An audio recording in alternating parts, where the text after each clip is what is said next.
কথা বলে, আয় আল্লাহ, এই ইবাদতকারী বান্দা, এটা যদি এর যে আমল, এর যে কাজ, এর যে শিক্ষা, এটা যদি তোমার কাছে বেশি প্রিয় হয়, তাহলে এই জাদুঘরের চাইতে, তাহলে এই পাথরের মাধ্যমে আয় আল্লাহ তুমি এই ভয়ানক জন্তুকে আল্লাহ তুমি ধ্বংস করে দাও। হইলো এমনটাই যে সে পাথর যখন নিক্ষেপ করেছে, তখন সেই পশুটি সেখানেই মারা গিয়েছে। তো এবং এই খবরটি যখন তাকে বলা হয়েছে, সেই ইবাদতকারী বান্দাকে, সে বলেছে, হে বালক, তুমি তো যে কাজ করেছো অত্যন্ত বড় কাজ করেছো, তবে শুনে রাখো, এই দুনিয়ায় আল্লাহ পাক যাদেরকে দুনিয়ায় কোনো বৈশিষ্ট্য দিয়ে আল্লাহ পাক দুনিয়ায় পাঠান, তো ওই ব্যক্তি দুনিয়ায় পরীক্ষার সম্মুখীন হতে হয়। এটা আল্লাহর বিধান। আল্লাহ যাকে বেশি ভালোবাসে, আল্লাহ তাকে বড় পরীক্ষা তেমনই দিয়ে থাকে। বলছেন, তোমার উপর অবশ্যই পরীক্ষায় আসবে, তবে তুমি যেন আমার কথা কাউকে না বলো। ওই বাচ্চাটি যে মানুষদেরকে কি করত, জন্ম অন্ধ এবং কুষ্ঠরোগী ব্যক্তিদেরকে সে ভালো করে দিত। আরো যারা রোগ যুক্ত ব্যক্তি থাকতো, তার কাছে আসলে সে তাকে ভালো করে দিত। তো বাচ্চার একজন বন্ধু ছিল যে জন্ম অন্ধ ছিল, সে যখন কথাটি শুনতে পেরেছে, তখন ওই বাচ্চার কাছে এসে তাকে বলেছে যে আমি আমার চোখটাকে ফিরিয়ে দাও, আমি অন্ধ, আমি আপনার কাছ থেকে এই শাফা এবং এই আরোগ্য পাওয়ার জন্য এসেছি। তখন সে বালক বলেছিল যে আমি কাউকে রোগ মুক্ত করতে পারি না, আমি কাউকে শেফা দিতে পারি না, শেফা দেবা আল্লাহ। তুমি যদি সে আল্লাহর প্রতি ঈমান নিয়ে আসো, আমি আল্লাহর কাছে দোয়া করব, আল্লাহ তোমাকে শাফা দিয়ে দিবে। এমনটাই হলো, আল্লাহর প্রতি ঈমান নিয়ে এসেছে, আল্লাহ তাকে আরোগ্য করে দিয়েছে।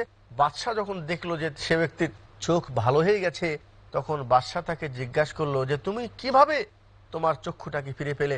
তখন সে বলল, আমার আল্লাহ আমাকে চক্ষু ফিরিয়ে দিয়েছে। তখন সে বলেছিল যে আমি ছাড়া তোমার কে আল্লাহ আছে আবার? যখন সে বুঝতে পেরেছে সে তার দিন থেকে বের হয়ে গেছে, তার আনুগত্য থেকে বের হয়ে গেছে, তখন তাকে ডেকে শাস্তি দেওয়া শুরু করেছে যে বলো তোমার আসল ঘটনা কি। তখন ওই বাচ্চার বন্ধুটি তখন এই বাচ্চা সম্পর্কে তাকে বলে দেয় যে এই বাচ্চা আমাকে ভালো করে দিয়েছে। বাচ্চাকে ডাকা হয়েছে, তার উপর শাস্তি প্রয়োগ করা হয়েছে, বলো তোমাকে কে শিখাইছে। তখন সেও ওই ইবাদতকারী বান্দার কথা বলেছে। একদিন এমন হয়েছে যে ওই বান্দাকে বাদশা ডেকে নিয়েছে, তখন তাকে বলেছে যে দেখো, তুমি যে রব মানো তাকে ছেড়ে দাও, আমাকে রব বলে মানতে হবে। কিন্তু হে দর্শক মন্ডলী, আল্লাহ তাকে দুনিয়ায় ঈমান দিয়েছে, যাকে ঈমানের নিয়ামত থেকে আল্লাহ পাক যাকে পুরস্কৃত করেছে, ওই ব্যক্তিকে দুনিয়ার কোনো শক্তি তাকে ঈমান থেকে ফিরাতে পারবে না। তাকে বাধ্য করেছে, তাকে মারপিট করেছে, এমনকি তার মাথায় করাত রেখে তার শরীরটাকে দুখণ্ডিত করে দিয়েছে।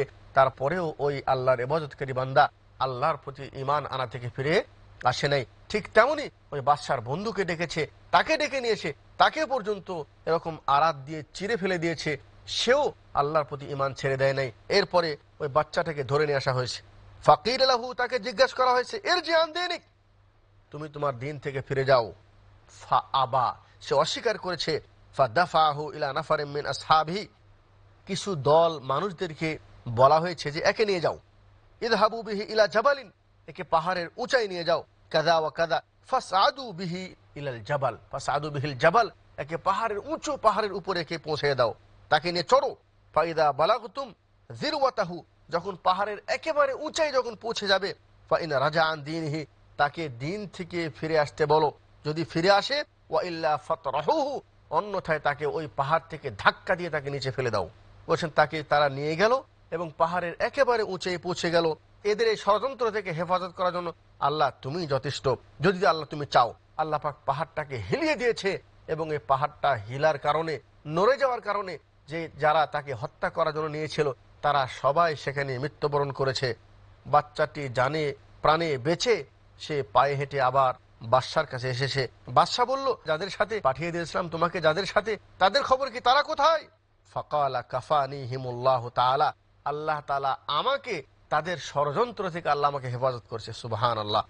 ফাদাফাহু ইলা নাফারিম মিন আসহাবিহি, তার আরেকটি দলের সাথে তাকে দ্বিতীয়বার পাঠানো হয়েছে। বলছেন ইযহাবু বিহি ফাহমিলুহু ফি কুরকুরিন, বলছেন তাকে সমুদ্রের মাঝখানে নিয়ে যাও।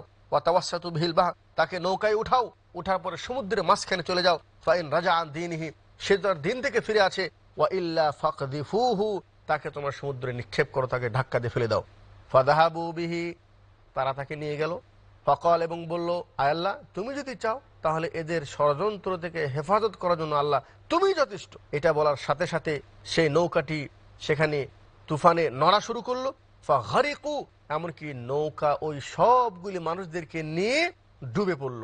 আল্লাহ পাক তাকে সহি সালামতে সুস্থ অবস্থায় তাকে কিনারায় নিয়ে পৌঁছে দিয়েছে এবং সে ব্যক্তি আবার হেঁটে আসছে। বাচ্চা জিজ্ঞাসা, তোমার সাথীরা কই, তারা কোথায়, কি করেছে তোমার সাথে? ফাকালা কাফানিহিমুল্লাহ তাআলা, তখন বাদশাকে সেই বালকটি বলল যে তাদের ষড়যন্ত্র থেকে আমার রব আল্লাহ আমাকে হেফাজত করেছে।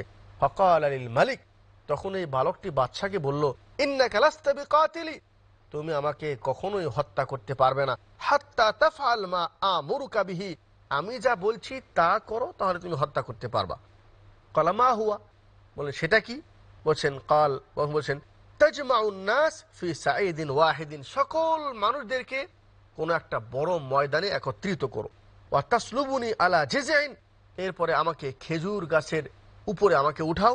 সুম্মা খুজ সাহমান মিন কিনারাতি, আমার তীরের থৈলি থেকে একটা তীর বের করো, এরপরে ধনুকের মাঝখানে তীর তুমি রাখো।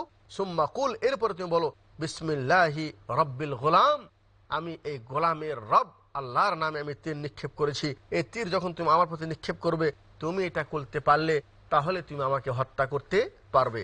সকল মানুষদেরকে একটি ময়দানে একত্রিত করা হলো এবং তাকে একটি খেজুর গাছের মাথায় তাকে বাঁধা হলো। তীরটি ধনুকের মাঝখানে রেখে এই শব্দ বলেই বিসমিল্লাহি রব্বিল গোলাম বলে যখন তীরটি নিক্ষেপ করেছে, সুম্মা রামাহু ফাওয়াকা ফি সুদগিহি, বলছেন তারে গলায় এসে লেগেছে এবং তার পিছন থেকে তীরটি বের হয়ে গেছে এবং সে মারা গিয়েছে।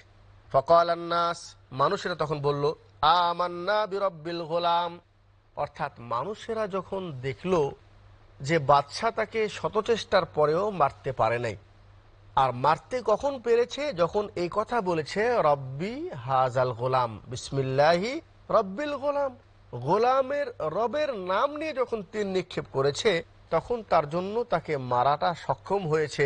তো সকল জনতা এটা বুঝতে পেরেছে যে এই বাচ্চা যে রবকে মানে ওই রবটাই সঠিক এবং সেটাই আমাদেরও রব, এবং সকল মানুষেরা ওই রবের প্রতি তারা তখনই ঈমান নিয়ে আসে।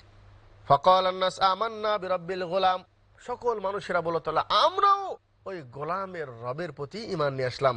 ফাউতিয়াল মালিক, বাদশাকে ডেকে নিয়ে আসা হয়েছে। ফাকিরাহু, তাকে বলা হয়েছে, আর আইতা মা কুনতা তাহজুরু কদ ওয়াল্লাহি নাযালা বিকা হাযরাক, বলছে তুমি যে ভয় করতেছিলে, এই ভয়ের যে কারণে ভয় করতেছিলে সেটা তো ঘটেই গেল। ফাকাদ আমানান নাস, সকল মানুষ তো ঈমান নিয়ে এসেছে। এখন একটি বিরতি, তো বিরতির পর এই হাদিসের বাকি অংশ নিয়ে আবার আপনাদের সামনে উপস্থিত হব।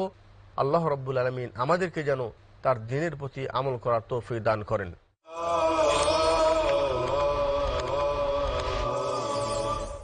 আল্লাহর আদেশ,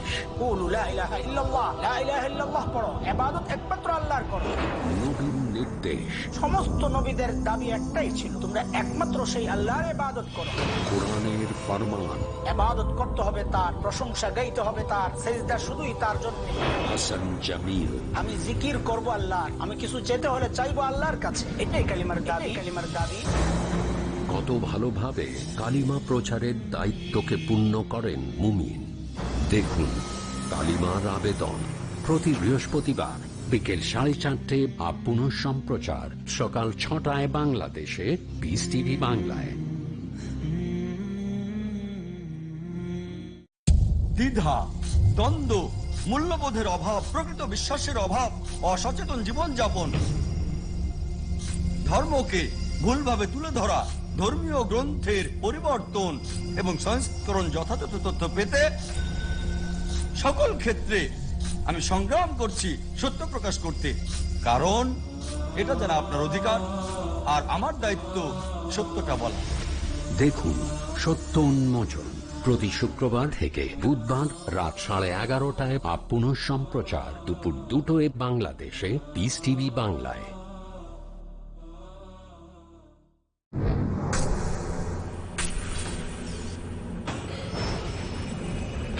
সাহস লাগে আপনি যা বিশ্বাস করেন তার পক্ষে কথা বলতে, সত্যবাদী ও ন্যায়পরায়ণ হতে সাহস লাগে। সাহস লাগে মুখোমুখি হয়ে উত্তর দিতে আপনার প্রশ্ন, তা সামাজিক, রাজনৈতিক, অর্থনৈতিক, শিক্ষামূলক অথবা ধর্মীয়, যাই হোক না কেন, যুক্তিপূর্ণ পরিষ্কার উত্তর পেতে হলে দেখুন। আপনারা সাহস করে আমাকে প্রশ্ন করুন, প্রশ্ন করার সাহস করুন। দেখুন, প্রশ্ন করার সাহস করুন। পরবর্তী অনুষ্ঠান পিস টিভি বাংলায়।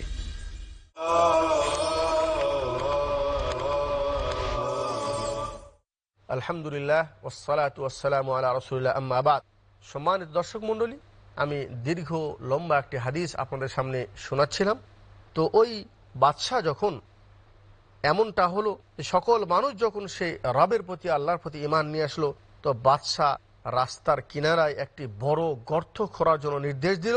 ওয়া উজরিমা ফিহা নিরান, এবং সেখানে আগুন জ্বালানো হলো। ওয়াকালা, এবং বলা হলো, মাল্লাম ইয়ারজি আন দীনিহি ফাআকহিমুহু, যে ব্যক্তি এই ঈমান থেকে যদি ফিরে না আসে তাহলে তাদেরকে এই জ্বলন্ত আগুনে নিক্ষেপ করা হবে। এমনটাই হলো, বলছে এমনটাই করা হলো। আগুন জ্বালানোর পরে প্রত্যেককেই ডেকে তাকে জিজ্ঞাসা করা হয়েছে যে হয় ঈমান থেকে ফিরে যাও, আর না হয় এই গর্তে তাকে নিক্ষেপ করা হবে। এভাবে যখন মানুষদেরকে নিক্ষেপ করা হচ্ছে, হঠাৎ করে হাত্তা জাত ইমরাতুন মাহা সাবিয়ুন লাহা, এক মহিলাকে নিয়ে আসা হয়েছে, যে মহিলার সাথে একটি ছোট্ট বাচ্চা তার কোলে আছে। ওই মহিলাটি আগুনে ঝাঁপ দিতে সে একটু সংকোচ বোধ করছিল যে আগুনে ঝাঁপ, এটা কষ্টের ব্যাপার যে আগুনে ঝাঁপ কিভাবে দিবে।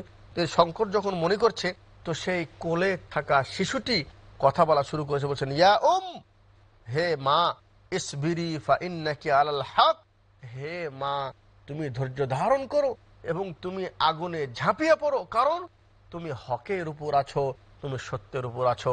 সম্মানিত দর্শক মণ্ডলী, এই দীর্ঘ লম্বা হাদিস থেকে যে জিনিসটি আমরা শিক্ষা হিসেবে গ্রহণ করতে পারি সেটি হলেই যে আল্লাহ রাব্বুল আলামিন তার একটা বিধান আছে। সেই বিধানটি হলো এই যে আম হাসিবতুম আন তাদখুলুল জান্নাহ ওয়ালাম্মা ইয়ালামিল্লাহুল্লাযীনা জাহাদু মিনকুম ওয়া ইয়ালামাস সাবিরিন।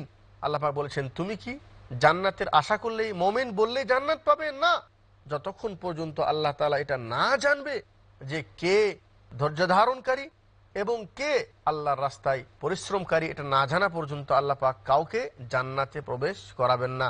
হে মুসলিম ভাই, বলছেন আল্লাহ নবী সাল্লাল্লাহু আলাইহি ওয়াসাল্লাম বলছেন, আসাদুল বালাই আল আম্বিয়া সুম্মা সালেহুন সুম্মা সালেহুন সুম্মাল আমসাল ফাল আমসাল। আল্লাহ পাক দুনিয়ায় সবচেয়ে বেশি বালা মুসিবত দেন নবী এবং ওলিদেরকে, তারপরে যারা আল্লাহর নেককার বান্দা, এবং তারপরে যাদের যতটুকু ঈমান আছে সেই ঈমান অনুপাতে তাকে পরীক্ষা লিপ্ত করা হয়। এই হাদিস থেকে যে আমরা বুঝতে পারলাম সেটি হলেই যারা আল্লাহর দ্বীনের উপর থাকবে, আল্লাহর পক্ষ থেকে তাদের উপর পরীক্ষা আসতে পারে। তো এই পরীক্ষায় এই বালক বলেন এবং সেই ইবাদতকারী এবং বাদশার সেই বন্ধু, তারা পরীক্ষায় ধৈর্য ধারণ করেছে, সবর করেছে। আল্লাহ পাক তাদেরকে এই দুনিয়ায় সবর করার কারণে আল্লাহ পাক তাদেরকে জান্নাতুল ফেরদাউস নসিব করবেন। ঈমানের কারণে তারা মৃত্যু হয়ে গিয়েছে তাদের, কিন্তু তারপরে ঈমান থেকে তারা ফিরে আসে নাই। হে মুসলিম ভাই, এই হাদিস থেকে আরেকটি জিনিস আমরা বুঝতে পারি, সেটা হলেই যে কোনো ব্যক্তি ইচ্ছা করলেই কাউকে হত্যা করতে পারে না। মৃত্যু এবং জীবন এটা দেওয়ার মালিক একমাত্র আল্লাহ রাব্বুল আলামিন। এরপরে যে হাদিসটি হলো এমনি, আনাস রাদিয়াল্লাহু তাআলা আনহু তিনি বলেন, আল্লাহ নবী সাল্লাল্লাহু আলাইহি ওয়াসাল্লাম একটি মহিলার নিকট থেকে অতিক্রম করছিলেন, তাবকি ইনদা কবরিন, যেই মহিলাটি কবরের পাশে কাঁদছে। ফাকালা, আল্লাহ নবী সাল্লাল্লাহু আলাইহি ওয়াসাল্লাম বললেন, ইত্তাকিল্লাহ ওয়াসবিরি, হে মহিলা আল্লাহর ভয় করো, ওয়াসবিরি, এবং ধৈর্য ধারণ করো। ফাকালাত, তখন মহিলাটি বলল, ইলাইকা আন্নি, তুমি আমার কাছ থেকে চলে যাও। ফাইন্নাকা লাম তুসাব বিমুসিবাতি, কারণ আমাকে যে কষ্ট পৌঁছেছে এই কষ্ট তো তুমি পাও নাই, এই কষ্ট তোমাকে পৌঁছে নাই, তুমি এখান থেকে চলে যাও।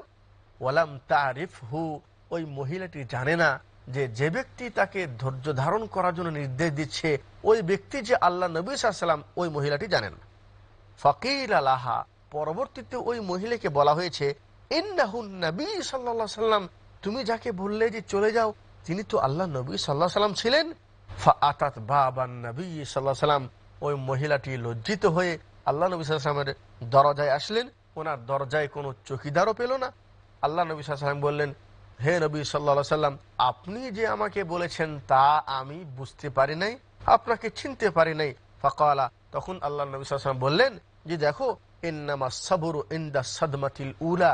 ঠিক আছে, তোমাকে কষ্ট পৌঁছেছে, তোমার কেহ ইন্তেকাল করেছে, কিন্তু মনে রাখবা প্রথম আঘাতের সময়, প্রথম যে কষ্ট যখন পুষবে ওই মুহূর্তে ধৈর্য ধারণ করা, এটাই হলো মূল লক্ষ্য, এটাই হলো আসলে ধৈর্য বলা হয়। বিধায় হে মুসলিম ভাই, এই হাদিস থেকে যেটা আমরা বুঝতে পারলাম সেটা হলেই যে মানুষ মুসিবত যখন তাকে পুষবে, সে মুসিবতের উপর প্রথম পর্যায়ে তাকে ধৈর্য ধারণ করা, এটা হলো উত্তম কাজ। এমন না যে বেশ কিছুদিন হয়ে গেছে তারপরে বললাম যে আমি এখন ধৈর্য ধরছি, তা নয়। বরং যখনই মুসিবত পুষবে সর্ব অবস্থায় প্রথমেই তাকে তখন ধৈর্য ধারণ করা, এটাই হলো শরীয়তের বিধান, এটা হলো উত্তম কাজ। এরপরে যে হাদিস সেটি হলেই আন আবি হুরায়রা রাদিয়াল্লাহু আনহু আন্না রাসূলুল্লাহ সাল্লাল্লাহু আলাইহি ওয়াসাল্লাম قال يقول الله تعالى ما لعبد المؤمن عندي جزاء إذا قبضت صفيه من أهل الدنيا ثم احتسبه إلا الجنة رواه البخاري। আবু হুরায়রা রাদিয়াল্লাহু তাআলা আনহু তিনি বলেন, আল্লাহ নবী সাল্লাল্লাহু আলাইহি ওয়াসাল্লাম বলেছেন, আল্লাহ তাআলা নিজে বলেন, মা লি আবদিল মুমিন ইনদি জাযা, নেই কোনো মুমিনের বান্দা আমার নিকটে বদলা, ইদা কবজতু সাফিয়াহু, আমি যদি তার কোনো প্রিয় ব্যক্তিকে অথবা প্রিয় জিনিসকে যদি আমি কবজ করে নেই, তাকে যদি আমি মৃত্যু দেই, মিন আহলি দুনিয়া, দুনিয়াবাসীদের মধ্য হইতে, সুম্মাহ তাসাবা, এবং এর বিনিময়ে সে যদি ধৈর্য ধারণ করে এবং তার বিনিময়ে যদি সে বদলা চায়, ইল্লাল জান্নাহ, বলছে ওই মুমিনদের জন্য জান্নাত ছাড়া অন্য কিছু নয়। সুবহানাল্লাহ। আল্লাহ নবী সাল্লাল্লাহু আলাইহি ওয়াসাল্লাম এই হাদিসে বলছিলেন যে আল্লাহ তাআলা মুমিনকে যে পরীক্ষা করেন, সেই পরীক্ষার ভিতরে কখনো কখনো দুনিয়ার সবচেয়ে বেশি প্রিয় যে ব্যক্তি হবে ওই ব্যক্তিকে আল্লাহ পাক কখনো তার থেকে বিচ্ছিন্ন করে দিবে, আল্লাহ পাক তার থেকে সরিয়ে নিয়ে যাবে। ওই মাহবুব প্রিয় ব্যক্তিকে উনি আল্লাহ পাক কখনো মৃত্যু দিবেন। তো আল্লাহ নবী সাল্লাল্লাহু আলাইহি ওয়াসাল্লাম বলেছেন, এমত অবস্থায় সবচাইতে প্রিয় জনকে হারিয়ে কোনো ব্যক্তি যদি ধৈর্য ধারণ করে এবং এই ধৈর্যের বিনিময়ে সে যদি সওয়াবের আশা রাখে, আল্লাহ নবী সাল্লাল্লাহু আলাইহি ওয়াসাল্লাম বলেছেন ওই ব্যক্তির ঠিকানা জান্নাত ছাড়া অন্য কিছুই নয়। এরপরে যে হাদিস সেটি হলো আয়েশা রাদিয়াল্লাহু তাআলা আনহা তিনি বলেন, রাসূলুল্লাহ সাল্লাল্লাহু আলাইহি ওয়াসাল্লাম বলছেন, উনি জিজ্ঞাসা করেছেন রাসূল সাল্লাল্লাহু আলাইহি ওয়াসাল্লামকে আনিত তাউন, মহামারী বিমারি সম্পর্কে। এটি একটি মারাত্মক অসুস্থ, মারাত্মক বিমার। বলছেন এই তাউন বিমারি সম্পর্কে, যাকে মহামারী বলা হয়, এই মহামারী সম্পর্কে আয়েশা রাদিয়াল্লাহু জিজ্ঞাসা করলেন, ফাআখবারাহা আন্নাহু কানা আযাবান ইয়াবআসুহুল্লাহু তাআলা আলা মা ইয়াশা। তো তিনি বললেন যে এটি একটি আযাব, আল্লাহ তাআলা এই অসুস্থতার মাধ্যমে আল্লাহ তাআলা যাকে চান আল্লাহ তাকে শাস্তি দেন। ফাজাআলাহুল্লাহু রাহমাতাল লিল মুমিন, কিন্তু এই আযাবটি মুমিনদের জন্য আবার রহমত হিসাবে উনি আখ্যায়িত করেছেন। ফালাইসা মিন আবদিন ইয়াকাউ ফিত তাউন ফায়ামকুতু ফি বালাদিহি সাবিরান মুহতাসিবান ইয়ালামু আন্নাহু লা ইউসিবুহু ইল্লা মা কাতাবাল্লাহু লাহু ইল্লা কানা লাহু মিসলু আজরিশ শাহীদ রাওয়াহুল বুখারী। আল্লাহ নবী সাল্লাল্লাহু আলাইহি ওয়াসাল্লাম বলেছেন যে এই মহামারী বিমারিটি আল্লাহ পাক মুমিনদের জন্য রহমত করে দিয়েছেন। তো মুমিনদের জন্য কিভাবে রহমত করে দিয়েছেন? মুমিনদের জন্য রহমত করে দিয়েছেন এইভাবে যে আল্লাহ পাক যদি কোনো মুসলিম দেশে এই মহামারী বিমারিটি আল্লাহ পাক পাঠিয়ে দেন এবং এই বিমারে এই অসুস্থতায় যদি কোনো মুসলমান কোনো জায়গায় আক্রান্ত হন এবং ওই জায়গার মুসলমানেরা সেখান থেকে বের হয়ে অন্য দেশে না যায়, শরীয়তের বিধান এটা, সেটা হলো এই যে যেই জায়গার বিমারি ছড়ে আছে, মহামারী বিমারি যেই এলাকায় চালু হয়েছে, তো ওই এলাকায় যারা আছে তারা যেন সেখানেই ধৈর্য ধারণ করে এবং সেখানেই থাকে এবং মনে করে যে আল্লাহ যদি আমার তাকদীরে না লেখে থাকে তাহলে এই অসুস্থতা আমার ক্ষতি করতে পারবে না। কিন্তু আল্লাহ নবী সাল্লাল্লাহু আলাইহি ওয়াসাল্লাম এটাও বলেছেন যে তুমি যদি ওই শহরের বাহিরে অন্য কোনো জায়গায় থাকো আর তুমি যদি শুনতে পাও যে অমুক জায়গায় এই বিমারিটি ছড়ে গেছে, তাহলে এমত অবস্থায় ওই শহরের ভিতর তুমি ঢুকো না, কারণ তুমি নিজেকে ধ্বংসের দিকে তুমি নিয়ে যেও না। তো আল্লাহ নবী সাল্লাল্লাহু আলাইহি ওয়াসাল্লাম বললেন যে মুমিনদের জন্য এই বিমারিটির রহমত কখন, যে ওই ব্যক্তি যে শহরে অবস্থান করছে ওখানে যদি এই মহামারী বিমারিটা ছড়িয়ে পড়ে, আর ওই ব্যক্তি যদি ওখানেই ধৈর্য ধারণ করে সওয়াবের আশায় অবস্থান করে এবং সে মনে করে যে আল্লাহ তাআলা আমার জন্য যা লিখেছে তার চেয়ে বেশি কোনো ক্ষতি আমাকে হবে না, বলছেন এমন ইমানের পরিচয় দিলে ইল্লা কান লাহু মিসলু আজরি শহীদ, আল্লাহ পাক তাকে শহীদের মর্যাদা দেবে। সম্মানিত দর্শক মণ্ডলী, শহীদ সম্পর্কে আমরা জানি যারা আল্লাহ রাস্তায় জান মাল দিয়ে লড়াই করে, জান কুরবানি করে, তাদেরকে শহীদ বলা হয়। কিন্তু আল্লাহ নবী সাল্লাল্লাহু আলাইহি ওয়াসাল্লাম আরও কিছু শহীদের কথা বলেছেন, যেমন এই মহামারী বিমারিতে যদি কোনো ব্যক্তি মারা যায় তাহলে সে শহীদের দরজা পাবে। ঠিক তেমনই কলেরা বিমারিতে যদি কেউ মারা যায় সেও শহীদের দরজা পাবে। দেওয়ালের চাপা পড়ে কেউ যদি মারা যায় তাকেও আল্লাহ নবী শহীদ বলেছেন। পানিতে ডুবে মারা গেলে তাকেও আল্লাহ নবী সাল্লাল্লাহু আলাইহি ওয়াসাল্লাম শহীদ বলেছেন। তো এই হাদিসে যে শিক্ষাটি আমরা গ্রহণ করতে পারি সেটি হলো এই যে আল্লাহ নবী সাল্লাল্লাহু আলাইহি ওয়াসাল্লাম বলেছেন যে আল্লাহ তাআলা মানুষদেরকে পরীক্ষা করবেন এবং বিমারি আল্লাহ পাক কখনো মানুষের কাছে পাঠান। তো মুসলমান আল্লাহ পাকে মহামারী বিমারিটার মাধ্যমে আল্লাহ পাক কাফের মুশরিকদেরকে পরীক্ষা করছিলেন, তাদেরকে আযাব দিচ্ছিলেন, কিন্তু এটাকে মুমিনদের জন্য রহমত এভাবে বানিয়েছে যে এই বিমারিতে আক্রান্ত মুমিনও হতে পারে, কিন্তু সে যদি আক্রান্ত হওয়ার পর ধৈর্য ধারণ করে এবং সে যদি সবর করে এবং এর বিনিময়ে সওয়াবের আশা করে তাহলে আল্লাহ তাআলা তাকে একটি শহীদের মর্যাদা দান করবেন। এরপরে যে হাদিস, সে হাদিসটি হলো ওয়ান আনাস রাদিয়াল্লাহু আনহু قال سمعت رسول الله صلى الله عليه وسلم يقول ان الله عز وجل قال اذا ابتليت عبدي بحبيبتيه فصبر عوضته منهما الجنه يريد عينيه رواه البخاري। ইমাম বুখারী রাহিমাহুল্লাহ হাদিসটি নিয়ে এসেছেন। আনাস রাদিয়াল্লাহু তাআলা তিনি বলেন আল্লাহ নবী সাল্লাল্লাহু আলাইহি ওয়াসাল্লাম বলেছেন তিনি বলেন সামি'তু রাসূলুল্লাহ সাল্লাল্লাহু আলাইহি ওয়াসাল্লাম ইয়াকুল, আমি আল্লাহর নবী সাল্লাল্লাহু আলাইহি ওয়াসাল্লামকে বলতে শুনেছি। কি শুনেছি? ইন্নাল্লাহ আযজা ওয়াজাল ক্বাল, আল্লাহ তাআলা বলেন ইযা বতালাইতু আবদি বিহাবিবাতাইহি, আমি যদি কোনো ব্যক্তিকে তার সবচেয়ে দুটি প্রিয় জিনিস দ্বারা পরীক্ষা করি, আওয়াসতুহু মিনহুমাল জান্নাহ ফাসাবারা, এবং সে দুটি প্রিয় জিনিসকে পরীক্ষা করার পর, প্রিয় জিনিস বলতে এখানে বোঝানো হয়েছে দুই চোখ, যেটা মানুষের সবচেয়ে বেশি প্রিয় জিনিস। চক্ষু না থাকলে সারা দুনিয়া তার জন্য অন্ধকার, এই জন্য চোখটা মানুষের কাছে সবচেয়ে বেশি প্রিয় জিনিস। তো এই দুই চোখ যদি আল্লাহ পাক কারো কাছ থেকে নিয়ে নেয়, কাউকে যদি অন্ধ বানিয়ে দেয়, এবং এরপরে যদি ওই ব্যক্তি এই সিদ্ধান্তের উপর ধৈর্য ধারণ করে, সবর করে, সওয়াবের আশা রাখে, আল্লাহ নবী সাল্লাল্লাহু আলাইহি ওয়াসাল্লাম বলেছেন এর বিনিময়ে তাকে জান্নাত ছাড়া অন্য কিছু দেওয়া হবে না। অর্থাৎ আল্লাহ রাব্বুল আলামিন এমত অবস্থায় আল্লাহ পাক যদি কারো চক্ষু নিয়ে নেয় বা এ ধরনের যে কোনো মুসিবত আল্লাহ পাক যদি দান করেন এবং সেই মুসিবতের সময় যদি আমি ধৈর্য ধারণ করতে পারি, আল্লাহর জন্য সওয়াবের আশায় যদি আমি নিজেকে আশাবাদ করতে পারি, তাহলে এর বিনিময়ে আমাদের জান্নাত পাওয়া যাবে। আর একজন মুমিনের চেষ্টা এটাই হওয়া উচিত যে কিভাবে আমি জান্নাত পাবো। জান্নাত পাওয়ার লক্ষ্য এবং আশা প্রত্যেক মুমিনের অন্তরেই এই চেতনা থাকা দরকার। আল্লাহ পাক আমাদেরকে মুসিবতের সময় ধৈর্যের সাথে থাকার তৌফিক দান করেন, এই দোয়াটি করেই আজকের মতো আলোচনা এখানেই শেষ করছি। ওয়া আখিরু দাওয়ানা আনিল হামদুলিল্লাহি রাব্বিল আলামিন, ওয়াসসালামু আলাইকুম ওয়া রাহমাতুল্লাহি ওয়া বারাকাতুহু।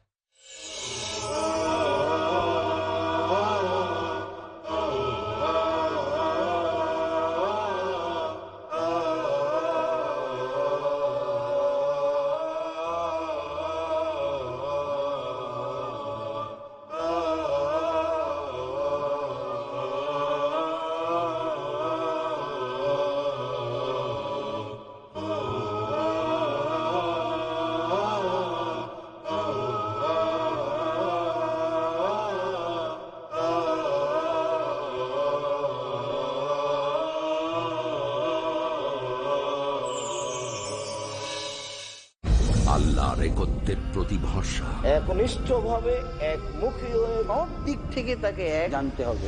শিরক থেকে সম্পূর্ণ বিরত থাকা, শিরক মহাপাপ, কোনো সন্দেহ নেই, এবং সেটা ঈমানকে পরিপূর্ণ ধ্বংস করে দেবে। সুন্নাতের অনুসরণ, আল্লাহর নিকটে মনোনীত দিন হলো ইসলাম। ইসলামে যেগুলি সুস্পষ্ট ইবাদত। কোরআন বিরোধী যে কার্যক্রমে অংশগ্রহণ কেউ করবে, আমরা নিশ্চিত করে জেনে রাখবো তিনিও আমানতের খেয়ানত করেছেন। হাসান জামিল, শাহিদুল্লাহ খান মাদানী, ডক্টর হাফেজ ABM হাসবুল্লাহ, আকরামুজ্জামান বিন আব্দুসসালাম, মুজফফর বিন মুহসিন, মোহাম্মদুল হাসান, আব্দুর রাজ্জাক, জাহাঙ্গীর আলমের উপস্থাপনায় তাওহীদ, ঈমান এবং ইসলামের মূল ভিত্তি। কবরকে সেজদা করতেছে, শিরক। এটা ইসলাম ভঙ্গের কারণ। স্রষ্টা আল্লাহ, কর্তা একমাত্র আল্লাহ। আর কি কি আছে মুমিনের দায়িত্ব জানার জন্য দেখুন আকীদা, প্রতি রবিবার ও শুক্রবার রাত ৮টায়, পুনঃ সম্প্রচার দুপুর ১:৩০টায় বাংলাদেশে পিস টিভি বাংলায়।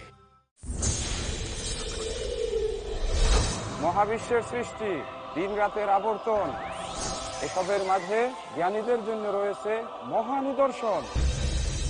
পৃথিবীতে কিভাবে হলো প্রাণের উৎপত্তি, মানব সৃষ্টি, ফেরেশতা, জিন এবং শয়তান, এদের সম্পর্কে কি বলে বিজ্ঞান এবং আল কোরআন। রহস্যময় এসব বিষয় জানার জন্য দেখুন আমার প্রোগ্রাম আল কোরআন ও আধুনিক বিজ্ঞান, শুধুমাত্র পিস টিভি বাংলায়। কত ভালোভাবে আল্লাহর বই দিচ্ছে নিজের সত্য প্রমাণ।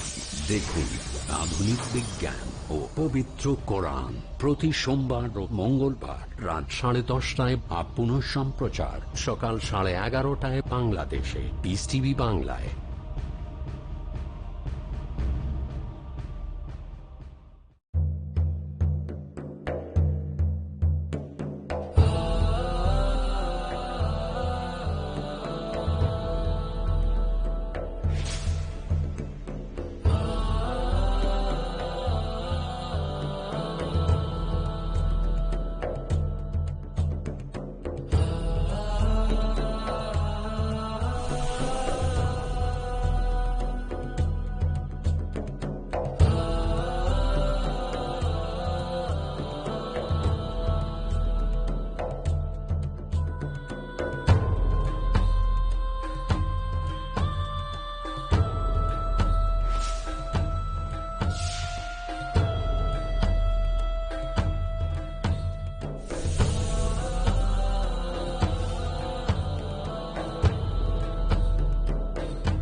পিস টিভি বাংলা, মানবতার সমাধান।